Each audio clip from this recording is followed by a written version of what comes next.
Ladies and gentlemen, welcome to the Day Leader Live preview show. I'm here with Mark Hawks. My name is John Hunter.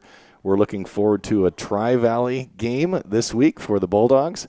That is on Friday. We will be covering that with Daily Leader Live coverage beginning at 6:45, the pregame show, and the kickoff at 7. But before we do that, Mark, let's take a look back just a few days. A big victory for the Bulldogs at T. Some of your impressions. Wow, a run defense that looks really kind of immovable, with a couple great outside linebackers and a couple great ends. We defended right into T's bread and butter, and they were virtually unable to move the ball with any consistency, and turnovers kind of nipped them in yellow flags. But what a huge win on the strength of our defense, and that assures our entry into the 11A playoffs. It does. So if you remember right, before the game, T was undefeated, and Madison with one loss. We were ranked second and third in the playoffs now, in the polls, and those have now flipped. What are some of the ramifications of that victory for the Bulldogs? Well, yeah, we sit on top of the 11A seed point rankings, and we're right up there.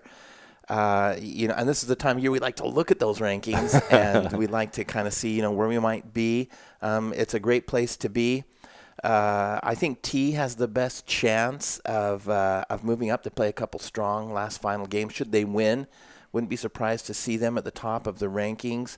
But we nab that number 2 spot, and we get home field advantage for the playoffs into the Dome should we make that. So we're right where we want to be. Credit the coaches. Wow, it's like we didn't skip a beat. They're just as strong and in the same place as we always like to be, as we have been the last 5 years. We sure are. So the irony of the PowerPoint things, again, you said T plays strong teams. Madison playing Tri-Valley, who was winless this year. So even if they win, their seed point average will decline. It's just the nature of the way that works. So let's look forward to that Tri-Valley game. What can you tell us a little bit about them? Tri-Valley has usually had some great running backs, some super great backs, and they don't seem to kind of be as deep as they have been at that position, and so they've struggled moving the ball. Last year they had some great receivers and the Paulai nephews right here in town.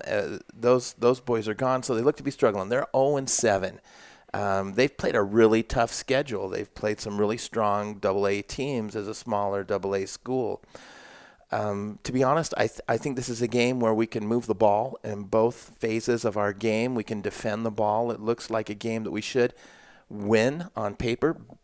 But when you're Tri-Valley, you throw caution to the wind and you try everything and try to get that first W.